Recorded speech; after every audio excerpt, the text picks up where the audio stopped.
क्या एक छोटी सी सोच सच में दुनिया बदल सकती है? आज के इस विश्लेषण में हम चेंजिंग माइंडसेट्स यानी सोच को बदलने के इस अद्भुत सफर पर चर्चा करेंगे। ये एक ऐसी डीप डाइव है जो दिखाती है कि कैसे हमारे अंदर की एक छोटी सी बदली हुई सोच बाहर की दुनिया में एक बहुत बड़ा रिपल इफेक्ट पैदा कर सकती है। बिल्कुल वैसे ही जैसे शांत पानी में एक छोटा सा कंकर फेंकने पर लहरें दूर दूर तक जाती हैं ना, ठीक वैसे ही एक छोटी सी माइंडसेट शिफ्ट का असर हमारी पर्सनल लाइफ से लेकर इस पूरी धरती पर पड़ता है। और इस पूरे सफर को हम इन 5 हिस्सों में कवर करेंगे। The power of perspective, psychology of long term investing, climbing the wealth ladder, cultivating strong social bonds और आखिर में अ माइंडसेट फॉर टुमारो। एकदम पर्सनल इमोशन से लेकर ग्लोबल एनवायरनमेंट तक का सफर है ये। तो चलिए शुरू करते हैं। तो पहला मुद्दा है द पावर ऑफ पर्सपेक्टिव। इसे समझने के लिए ना राधा की कहानी बहुत काम आती है। एक छोटे से गांव में राधा नाम की एक महिला थी जो काफी परेशान रहती थी। उसके पति शहर गए हुए थे और वहां से कोई आर्थिक मदद नहीं आ रही थी। उसके अंदर हमेशा एक डर बना रहता था कि शायद सब कुछ बर्बाद हो जाएगा। तभी उसकी मुलाकात एक बहुत ही समझदार वृद्ध महिला से हुई जिसने राधा का नजरिया, उसका पर्सपेक्टिव ही पूरी तरह से बदल दिया। उस वृद्ध महिला ने राधा को एक नदी के किनारे बैठे एक रोते हुए आदमी की कहानी सुनाई। उस आदमी के पास कुछ नहीं था और बस वो अपनी इसी कमी का रोना रो रहा था। तभी किसी ने उसे याद दिलाया कि जरा आसपास देखो, नदी है, हरा भरा पेड़ है, सूरज की रोशनी है। यहाँ एक बहुत गहरी बात निकल कर आती है। अगर ध्यान उन चीजों पर लगाया जाए जो पहले से मौजूद हैं, तो अंदर से एक अजीब सी शांति मिलती है।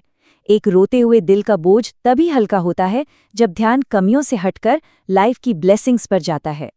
अब नेगेटिव और पॉजिटिव थिंकिंग में आखिर ग्राउंड लेवल पर फर्क क्या है? नेगेटिव सोच हमेशा अनजाने डर पर टिकी होती है जो लाइफ में उदासी और कमजोरी लाती है। वहीं दूसरी तरफ पॉजिटिव सोच ताकत और उम्मीद जगाती है। राधा ने एग्जैक्टली यही सबक अपनाया। उसने हर सुबह खुद को याद दिलाया कि दिन अच्छा जाएगा।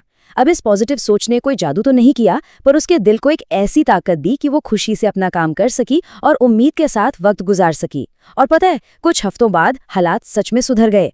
ये एक छोटा सा पर बहुत ठोस प्रूफ है कि कैसे माइंडसेट का बदलना जिंदगी को बेहतर बनाता है। अब आते हैं अपने दूसरे पड़ाव पर, psychology of long term investing. Mental peace और पर्सनल पर्सपेक्टिव के बाद ये देखना बड़ा दिलचस्प है कि यही माइंडसेट और डिसिप्लिन आर्थिक दुनिया में यानी हमारी फाइनेंशियल लाइफ में कैसे मैजिक करता है। लंबे समय तक इन्वेस्ट करने का माइंडसेट दरअसल एक साइकोलॉजिकल गेम है। एक बात बिल्कुल साफ है, स्टॉक मार्केट कोई स्प्रिंट नहीं है, ये एक मैराथन है। मार्केट गिरने पर पैनिक में आकर शेयर्स बेचना बिल्कुल वैसा ही है जैसे मैराथन के बीच में डर कर उल्टे कदम दौड़ने लगना। असली गेम तो वो जीते हैं जो पूरे डिसिप्लिन के साथ कंपाउंडिंग ग्रोथ पर ध्यान देते हैं और डर या लालच जैसे इमोशनल बायसेस से खुद को बचाकर रखते हैं। मार्केट के शोर शराबे से दूर रहना ही आज सबसे बड़ी स्ट्रैटेजी है। जोखिम यानी रिस्क उठाने को हम 2 हिस्सों में बांट सकते हैं। पहला है रिस्क कैपेसिटी यानी नुकसान सहने की आर्थिक क्षमता, और दूसरा है रिस्क टॉलरेंस यानी उस रिस्क को लेकर हमारा इमोशनल कंफर्ट लेवल। जरा सोचिए, अगर किसी की फाइनेंशियल कैपेसिटी तो कम है पर इमोशनली वो बहुत ज्यादा एग्रेसिव होकर रिस्क लेना चाहता है, तो डिजास्टर होना तय है ना। अपनी आर्थिक सच्चाई को अपने जज्बाती कंफर्ट जोन के साथ अलाइन करना बेहद जरूरी है। यही बैलेंस मार्केट के उतार चढ़ाव में लोगों को बिना सोचे समझे इम्पल्सिव फैसले लेने से बचाता है। चलिए आगे बढ़ते हैं तीसरे हिस्से की तरफ, क्लाइंबिंग द वेल्थ लैडर। अभी तक हमने सेविंग्स और इन्वेस्टमेंट माइंडसेट की बात की, पर अब देखते हैं एक्टिव वेल्थ क्रिएशन कैसे होता है। काम के नजरिए में बदलाव लाने से आर्थिक विकास की रफ्तार कैसे तेज होती है, अब ये समझेंगे। देखिए, वेल्थ बिल्ड करने की सीढ़ी बिल्कुल क्लियर है। पहला कदम है वक्त के हिसाब से काम करना, जैसे आर्ली वेजेस। दूसरा कदम है किसी कंपनी में एक फिक्स्ड सैलरी पर काम करना, और तीसरा और सबसे बड़ा कदम है अपने खुद के प्रोडक्ट्स बेचना या एक बिजनेस खड़ा करना। इस विश्लेषण से एक बहुत कमाल की बात निकल कर आती है। जब लोग एक सीढ़ी से दूसरी सीढ़ी पर छलांग लगाते हैं, जैसे एक स्टेबल जॉब छोड़कर खुद का बिजनेस शुरू करना, तो शुरुआत में आमदनी शायद थोड़ी गिर जाए, लेकिन लंबे समय में यही माइंडसेट शिफ्ट कमाई की क्षमता को कंप्लीटली बदल देता है। पर क्या वेल्थ बनाने का ये सफर आसान है? बिल्कुल नहीं। इस रास्ते का सबसे बड़ा दुश्मन है इंस्टेंट ग्रेटिफिकेशन, यानी तुरंत शौक पूरे करने की वो तलब, जैसे आधी रात को फोन स्क्रॉल करते करते महंगी ऑनलाइन शॉपिंग कर लेना। लॉन्ग टर्म फाइनेंशियल सिक्योरिटी के बदले ऐसे गैर जरूरी शौकों पर पैसे उड़ाना आर्थिक विकास को वही रोक देता है। इसलिए एक बहुत ही डिसिप्लिन्ड अप्रोच चाहिए जो ये सिखाए कि लंबे समय का आर्थिक लक्ष्य आज की इन छोटी छोटी और इंस्टेंट खुशियों से कहीं ज्यादा बड़ा होना चाहिए। अब आते हैं चौथे भाग पर, cultivating strong social bonds. Personal happiness और फाइनेंशियल ग्रोथ से थोड़ा बाहर निकलकर अगर सोचें तो हमारी बदली हुई सोच एक पूरे कम्युनिटी पर क्या असर डालती है। आइए इस नजरिए को थोड़ा और विशाल बनाते हैं। एक मजबूत और सकारात्मक समाज हमेशा 3 मूल स्तंभों पर खड़ा होता है: भरोसा, संचार और सहयोग। जब लोग एक दूसरे पर विश्वास करते हैं, अपने विचारों को ओपनली शेयर करते हैं और सबके कॉमन गोल्स के लिए मिलकर काम करते हैं, तो इससे ना सिर्फ इंडिविजुअल मेंटल पीस बढ़ती है बल्कि सोसाइटी भी स्मूथ चलती है। सच्चाई तो ये है कि बिना भरोसे और टीम वर्क के किसी भी हेल्दी सोसाइटी की कल्पना करना ही बेमानी है। इसको एक बहुत खूबसूरत एनालॉजी से समझते हैं। संस्कृति को एक पेड़ की तरह सोचिए।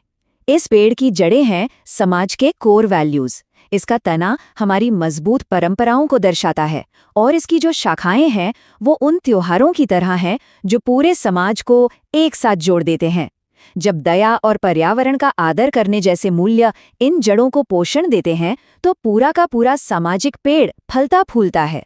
ये एनालॉजी साफ दिखाती है कि कल्चर सिर्फ कुछ नियम नहीं है, ये जीवन जीने का एक साझा और कनेक्टेड तरीका है। और अब हम पहुंच गए हैं 5वें और आखिरी भाग पर, अ माइंडसेट फॉर टुमारो। हमने अंदर से शुरू किया था और अब इस विश्लेषण को दुनिया के स्तर पर यानी मैक्रो लेवल पर ले चलते हैं। इंसान की कलेक्टिव सोच आखिर हमारी इस धरती के साथ कर क्या रही है?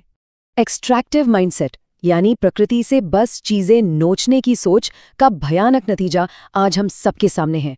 अंधाधुंध जंगल काटने से हम सिर्फ पेड़ नहीं खो रहे हैं, हम अनोखे जीव जंतुओं को खो रहे हैं। मिट्टी का बुरी तरह कटाव हो रहा है और उपजाऊ जमीन पूरी तरह से बंजर वेस्टलैंड बन रही है। ये सिर्फ और सिर्फ लालच भरी सोच का खतरनाक असर है।